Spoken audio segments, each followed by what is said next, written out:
L'histoire que vous allez entendre n'est ni une légende urbaine, ni un récit religieux exagéré, ni une fiction inspirée de faits réels. C'est une affaire documentée, enregistrée, analysée par des médecins, des prêtres et jugée par un tribunal allemand. Et pourtant, malgré toutes ces sources, une question demeure sans réponse. Ce qui s'est passé n'a jamais été clairement expliqué, pas par la médecine, pas par l'Église, pas par la justice. Cette histoire commence en 1952, en Bavière, avec une jeune fille nommée Anneliese Michel. Anneliese naît dans une famille catholique extrêmement pratiquante. Chez les Michel, la foi n'est pas une option, c'est une structure. Elle organise le quotidien, les décisions, la morale et même la manière d'interpréter la souffrance. Enfant, Anneliese est décrite comme calme, obéissante, réservée. Ses enseignants parlent d'une élève sérieuse. Ses camarades la trouvent discrète, parfois distante, mais toujours polie. Rien, absolument rien, ne laisse présager un avenir tragique. Elle grandit dans un environnement religieux strict, mais stable. La messe est une habitude. La prière est quotidienne. Le péché est une réalité concrète, enseignée très tôt. Adolescente, Anneliese est parfois qualifiée de « trop pieuse ». Elle prend la religion très au sérieux, peut-être plus que les autres jeunes de son âge. Puis arrive l'année 1968. À 16 ans, sans avertissement, Anneliese s'effondre brutalement. Son corps se raidit, ses membres convulsent. Elle perd connaissance pendant plusieurs minutes. Les médecins interviennent rapidement. Les examens neurologiques sont réalisés. Le diagnostic tombe, épilepsie du lobe temporal. Un traitement est immédiatement mis en place. Anticonvulsivants, suivi médical régulier. Dans un premier temps, les crises semblent diminuer. Anneliese tente de reprendre une vie normale. Elle retourne à l'école, elle continue à prier, elle essaie de vivre comme avant. Mais cette amélioration ne dure pas. Les crises reviennent, puis, progressivement, d'autres symptômes apparaissent. Anneliese commence à se plaindre de choses que personne autour d'elle ne peut voir ni entendre. Elle parle de sensations étranges, de peurs inexpliquées. Puis, un jour, elle évoque des voix. Au début, les voix sont confuses, indistinctes. Puis, elles deviennent claires. Des voix qui l'insultent, qui la rabaissent, qui lui disent qu'elle est condamnée. Les médecins parlent alors de psychose associée à l'épilepsie, un diagnostic reconnu, documenté, médicalement cohérent. Des antipsychotiques sont ajoutés au traitement. Anneliese est hospitalisée à plusieurs reprises. Les médecins ajustent les doses, changent de molécules, mais malgré 5 années de suivi médical, rien ne fonctionne durablement. Et surtout, quelque chose commence à changer profondément chez Anneliese. Ce n'est plus seulement son corps, ce n'est plus seulement son esprit, c'est sa relation à la foi. Et c'est là que l'histoire prend une tournure que personne n'avait anticipée. Au début, les voix qu'Anneliese entend ne sont pas clairement identifiables. Elles ne donnent pas de nom. Elles ne racontent pas d'histoire. Ce sont des murmures, des phrases courtes, des sons indistincts qui surgissent sans prévenir. Puis, progressivement, elles deviennent plus nettes. Les voix commencent à s'adresser directement à elle. Elles l'insultent, elles la rabaissent. Elles lui disent qu'elle est mauvaise, qu'elle est coupable, qu'elle est condamnée. Pour les médecins, ce tableau correspond à une évolution connue de l'épilepsie du lobe temporal, une psychose associée, documentée dans la littérature médicale. Rien, à ce stade, ne sort du cadre clinique. Anneliese est hospitalisée. Les traitements sont modifiés, les doses augmentées, de nouvelles molécules sont testées, mais les voix ne disparaissent pas. Elles deviennent plus fréquentes, plus agressives, plus intrusives. À cela s'ajoutent des visions. Anneliese affirme voir des visages déformés, des figures humaines qui la regardent, qui la menacent, qui la terrorisent. Son état émotionnel se dégrade rapidement. Elle développe une anxiété constante, une dépression profonde, parfois des pensées suicidaires. Les médecins parlent alors d'un cas sévère, complexe, difficile à stabiliser, mais toujours médical. Et pourtant, vers 1973, quelque chose change. Ce n'est pas une aggravation classique, ce n'est pas simplement plus de symptômes, c'est une rupture. Annelise, qui a grandi dans une foi intense, commence à réagir de manière violente à tout ce qui est religieux. Les crucifix provoquent chez elle des crises de panique incontrôlables. L'eau bénite déclenche des réactions physiques immédiates. Elle recule, crie, se protège. Elle devient incapable d'entrer dans une église. Même passer devant un lieu de culte devient insupportable. Pour sa famille, ce changement est incompréhensible. Annelise aimait la religion. Elle vivait pour elle. Elle priait constamment. Comment expliquer que ce qui lui donnait du réconfort devienne soudain une source de terreur? Les médecins, eux, proposent une explication rationnelle. Dans les psychoses sévères, le contenu des hallucinations est souvent lié à l'environnement culturel et émotionnel du patient. Une personne élevée dans un contexte religieux strict peut développer des hallucinations à caractère religieux. Mais cette explication ne convainc pas tout le monde. Certains prêtres, appelés à observer Annelise, interprètent ce rejet du sacré autrement. Pour eux, ce n'est pas une maladie qui fuit la religion, c'est quelque chose qui la rejette. À partir de ce moment, le comportement d'Annelise devient de plus en plus extrême. Elle se frappe, elle se mord, elle adopte des postures étranges, elle pousse des cris gutturaux, parfois pendant de longues minutes. Par moments, elle semble totalement absente. À d'autres, elle paraît consciente mais terrifiée. La famille ne reconnaît plus la jeune femme qu'elle connaissait. Les parents vivent dans une tension constante. Chaque jour est imprévisible. Pendant ce temps, la médecine continue, mais sans résultat durable. Cela fait maintenant près de 5 ans que les traitements s'enchaînent. Anticonvulsivants, antipsychotiques, hospitalisation, et rien ne semble fonctionner. C'est dans ce contexte de fatigue, de peur et d'échec que la famille commence à envisager une autre possibilité. Pas comme une certitude, mais comme un dernier recours. Ils se tournent vers l'Église. Dans un premier temps, la réponse est claire. Non. L'évêque consulté estime qu'Annelise doit continuer à être suivie médicalement. Il refuse toute idée d'exorcisme. Cette décision est importante. Elle montre que l'Église elle-même n'agit pas immédiatement, qu'elle hésite, qu'elle impose des limites. Mais l'état d'Annelise continue de se détériorer. Les crises deviennent plus violentes, les comportements plus inquiétants, les voix plus présentes, et surtout, Annelise elle-même commence à affirmer quelque chose de précis. Elle dit qu'elle est possédée, pas comme une métaphore, pas comme une image, comme une certitude. Elle supplie qu'on l'aide, qu'on la libère, qu'on fasse quelque chose que la médecine n'a pas réussi à faire. Pour ses parents, cette situation devient insupportable. Ils ont l'impression d'assister à la lente disparition de leur fille, et peu à peu, une idée s'installe. Si la médecine a échoué, peut-être que la réponse n'est pas médicale. C'est à ce moment précis que la frontière commence à se brouiller, entre science et croyance, entre soins et interprétation, entre aide et danger. Et est dans cet état de désespoir absolu que l'Église va finalement revoir sa position. En septembre 1975, après des mois de demandes répétées, de lettres, de visites et de discussions internes, l'Église accepte finalement d'intervenir officiellement dans le cas d'Annelise Michel. L'autorisation donnée par l'évêque Joseph Stangl n'est pas un geste symbolique. Il s'agit d'un exorcisme majeur, tel que défini par le rituel romain, et non d'une simple prière ou d'un accompagnement spirituel.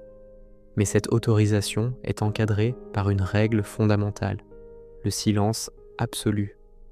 Rien de ce qui va se passer ne doit sortir du cercle familial. Aucune communication extérieure, aucune intervention médicale parallèle, aucune publicité. Le premier exorcisme a lieu le 24 septembre 1975 dans la maison des parents Michel. Ce choix n'est pas anodin. Le rituel se déroule dans un espace familier, fermé, isolé. 2 prêtres sont présents, la famille aussi. Au début, l'atmosphère est presque calme. Les prières sont récitées lentement. Les formules du rituel sont suivies à la lettre.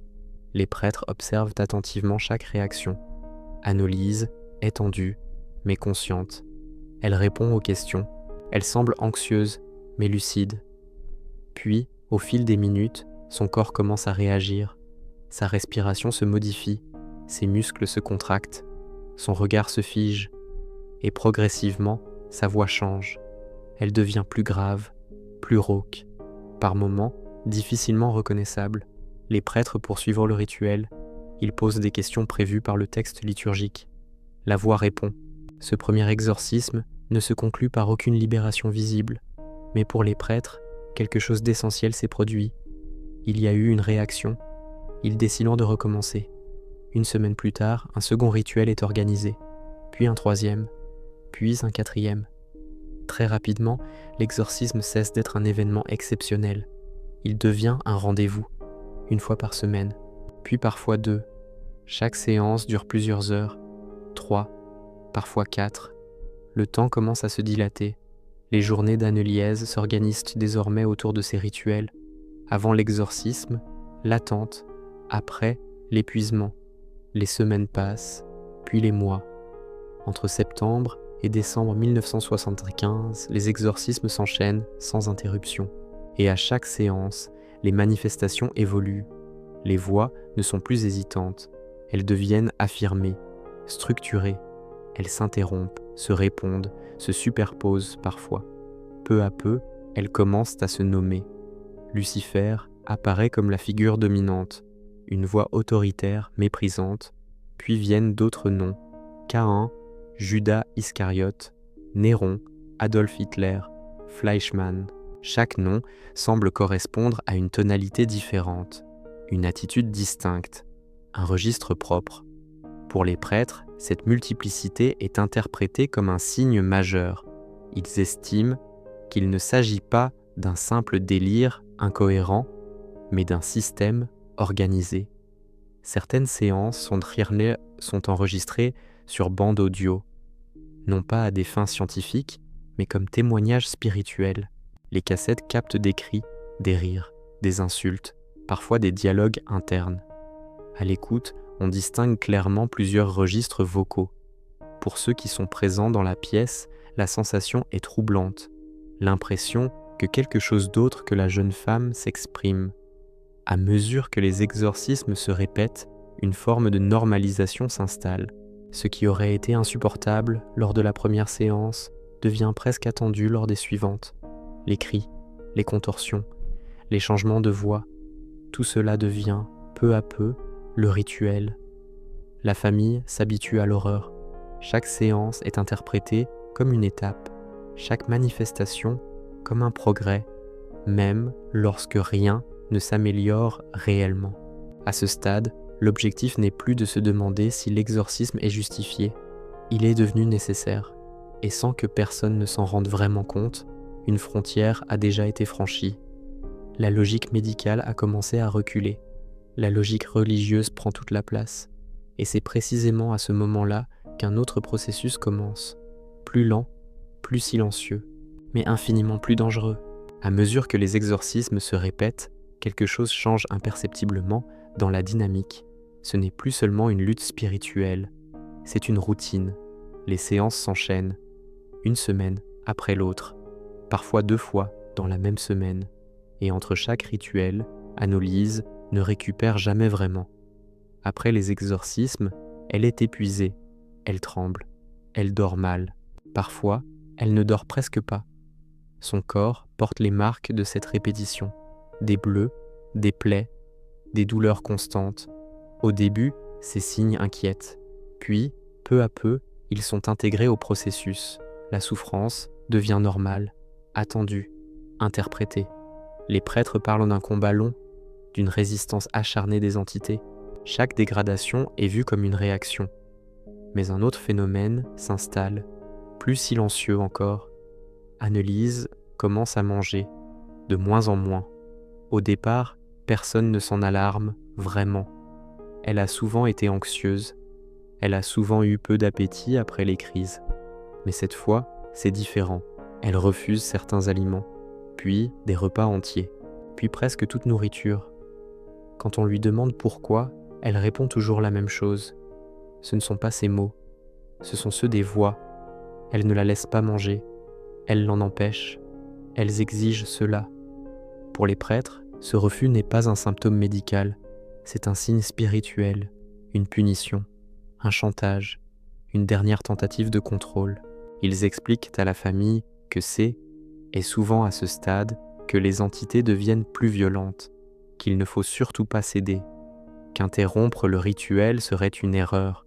La famille est inquiète, mais elle est aussi épuisée, et surtout, elle fait confiance.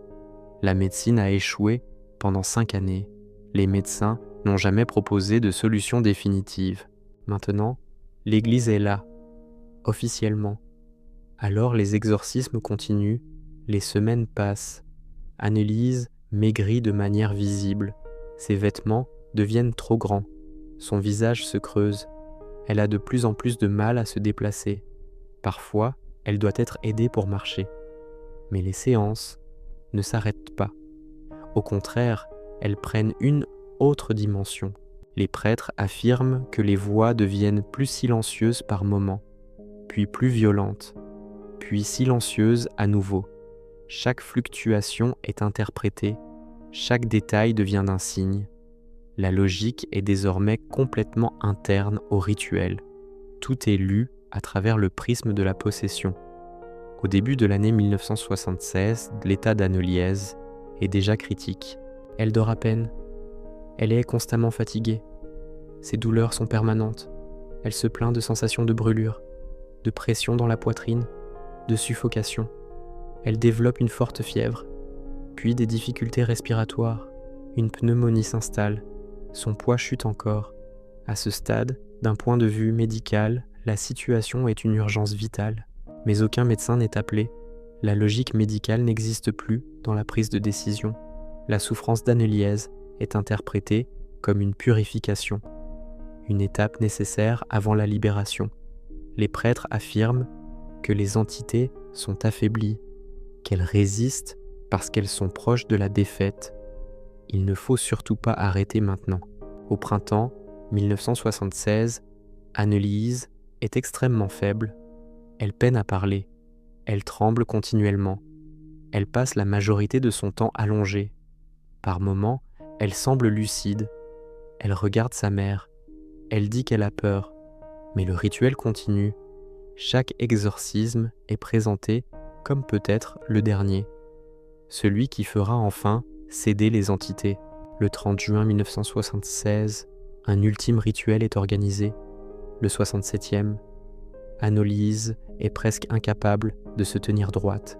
Sa voix est faible, son corps est épuisé. Pendant la séance, les prêtres affirmeront plus tard que les voix se sont tues, qu'il n'y avait plus de résistance, que le silence s'était installé. Pour eux, c'est le signe que la libération est accomplie. Quelques heures plus tard, dans la nuit, Anneliese meurt dans son sommeil. Elle a 23 ans. Son corps ne s'est pas arrêté brusquement. Il s'est éteint, lentement, après des mois d'épuisement. Et à cet instant précis, tout s'arrête. Les exorcismes, les voix, les prières. Mais une autre histoire commence. Celle des responsabilités, celle des choix, celle des conséquences. La nuit du 1er juillet 1976 est silencieuse dans la maison de la famille Michel. Après des mois rythmés par les cris, les prières et les rituels, il n'y a plus de voix, plus de convulsions, plus de résistance. Dans sa chambre, Anneliese Michel est allongée dans son lit. Son corps est extrêmement maigre. Elle respire difficilement depuis plusieurs jours, mais cette nuit-là, personne ne se lève. Au matin, sa mère entre dans la chambre. Anneliese ne répond pas. Elle est morte dans son sommeil. Elle a 23 ans. Très vite, les autorités sont informées. Un médecin examine le corps. Et immédiatement, quelque chose choque.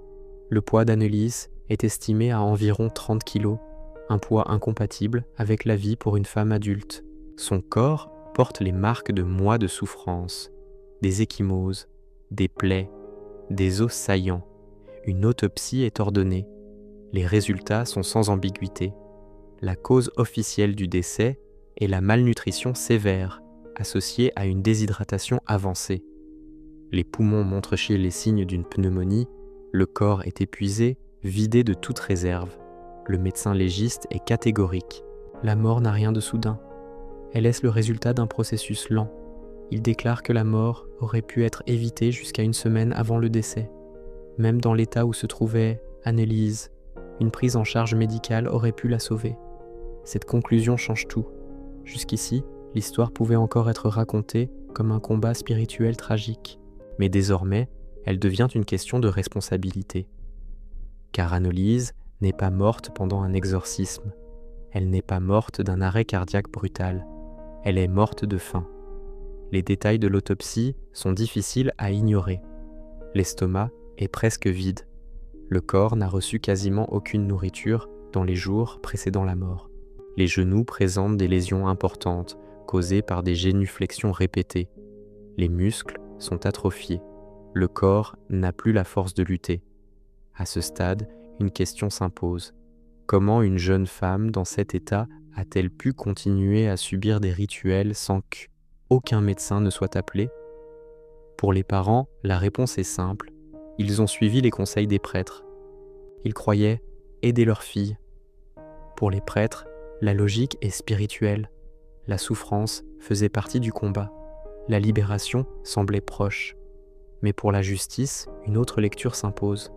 Anneliese était majeure, mais gravement malade, incapable de subvenir à ses besoins vitaux, et entourée d'adultes responsables. La question n'est plus de savoir si elle était possédée ou non. La question devient « Pourquoi personne n'a arrêté ? Pourquoi, face à un corps qui s'effondre, personne n'a appelé les secours ?» La mort d'Anneliese ne met pas fin à l'affaire. Elle en marque le début, car désormais, ce ne sont plus les voix qui parlent. Ce sont les rapports médicaux, les certificats de décès, les documents officiels. Et ces documents racontent une histoire bien différente de celle des rituels. Une histoire où la foi, la peur et la conviction ont progressivement remplacé toute prudence. Une histoire où la souffrance a été interprétée comme un signe et non comme une alarme. La mort d'Anneliese transforme un drame intime en affaire publique. Et bientôt, cette affaire va entrer dans un tribunal, là où la foi ne suffit plus, et où chaque décision devra être justifiée. La mort d'Anneliese, Michel ne met pas fin à l'affaire, elle la transforme. Ce qui était jusqu'alors un drame familial, enfermé dans le silence d'une maison bavaroise, devient une affaire judiciaire, publique, nationale. Une enquête est ouverte. Les autorités examinent les circonstances du décès. Les rapports médicaux sont analysés.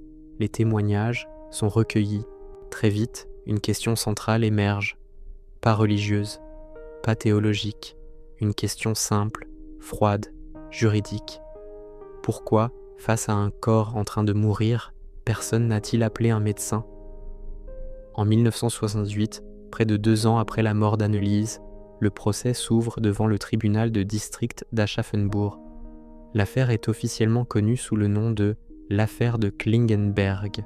Sur le banc des accusés, 4 personnes, les parents d'Anneliese et les 2 prêtres qui ont pratiqué les exorcismes.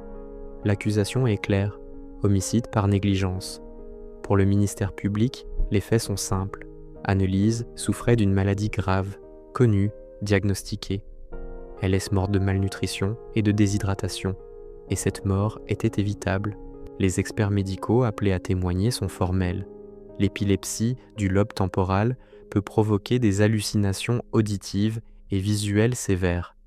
La psychose associée explique les voix, les comportements, les croyances délirantes. Selon eux, rien dans le dossier ne nécessite une explication surnaturelle. Ils affirment également que même à un stade très avancé, Anneliese aurait pu être sauvée par une hospitalisation et une alimentation assistée. Puis vient le moment le plus troublant du procès, les bandes audio. Dans la salle d'audience, les cassettes enregistrées pendant les exorcismes sont diffusées. Des voix résonnent, graves, agressives, multiples. L'audience est choquée. Les voix semblent différentes les unes des autres. Certaines parlent avec autorité, d'autres avec mépris. Parfois, elles semblent se répondre. Pour la défense, ces enregistrements sont la preuve que quelque chose d'anormal s'exprimait à travers Annoliese, quelque chose qui ne peut pas être réduit à une simple maladie. Les avocats des prêtres invoquent la liberté religieuse. Ils affirment que les exorcismes étaient des actes de foi, protégés par la Constitution allemande. Ils soutiennent également que les prêtres étaient convaincus d'aider Anneliese, qu'ils n'ont jamais eu l'intention de lui nuire. Les parents, eux, déclarent qu'ils ont suivi les conseils de l'Église, qu'ils ont fait confiance à ceux qu'ils considéraient comme des autorités spirituelles compétentes. Le tribunal écoute, analyse, pèse chaque mot. Mais une chose devient claire, le procès ne porte pas sur l'existence des démons. Il ne porte pas sur la foi, il porte sur la responsabilité. Le tribunal doit répondre à une seule question. Les adultes présents ont-ils manqué à leur devoir de protection ? En avril 1978, le verdict tombe. Les 4 accusés sont reconnus coupables d'homicide par négligence. Les prêtres sont condamnés à 6 mois de prison avec sursis. Les parents sont reconnus coupables, mais leur peine est suspendue au motif qu'ils ont déjà suffisamment souffert. Personne n'ira en prison. La justice tranche, mais elle ne répond pas à tout. Le jugement affirme qu'Anneliese était malade, qu'elle n'était pas possédée au sens juridique du terme, mais il ne nie jamais explicitement le surnaturel. La Cour se contente de dire que, quelle que soit la croyance, la négligence reste une faute, et c'est là que l'affaire s'arrête, officiellement. Mais, dans l'opinion publique, le débat ne fait que commencer. Certains voient dans cette histoire la preuve d'un fanatisme religieux mortel. D'autres y voient un cas de maladie mal comprise. Et certains continuent de croire qu'Anneliese était réellement possédée. Les bandes audio existent de toujours. Elles n'ont jamais été analysées scientifiquement de manière approfondie. Aucune étude acoustique définitive n'a été réalisée. Elles restent là, comme un témoignage brut, sans conclusion. Alors, que s'est-il réellement passé ? Anneliese Michel était-elle victime d'une maladie neurologique et psychiatrique extrême ou d'un phénomène que la science ne sait pas expliquer ? La médecine apporte des réponses. La religion propose une interprétation. La justice fixe des limites. Mais aucune institution n'a jamais clos la question. Et peut-être que c'est précisément pour cela que cette affaire continue de hanter les esprits. Parce qu'au fond, elle ne parle pas seulement de possession ou de maladie. Elle parle de ce qui arrive quand la certitude remplace le doute, quand la conviction prend le pas sur la prudence, et quand plus personne n'ose dire « il faut arrêter ». L'histoire d'Anneliese Michel ne se termine pas par une vérité, elle se termine par une question qui, presque 50 ans plus tard, reste sans réponse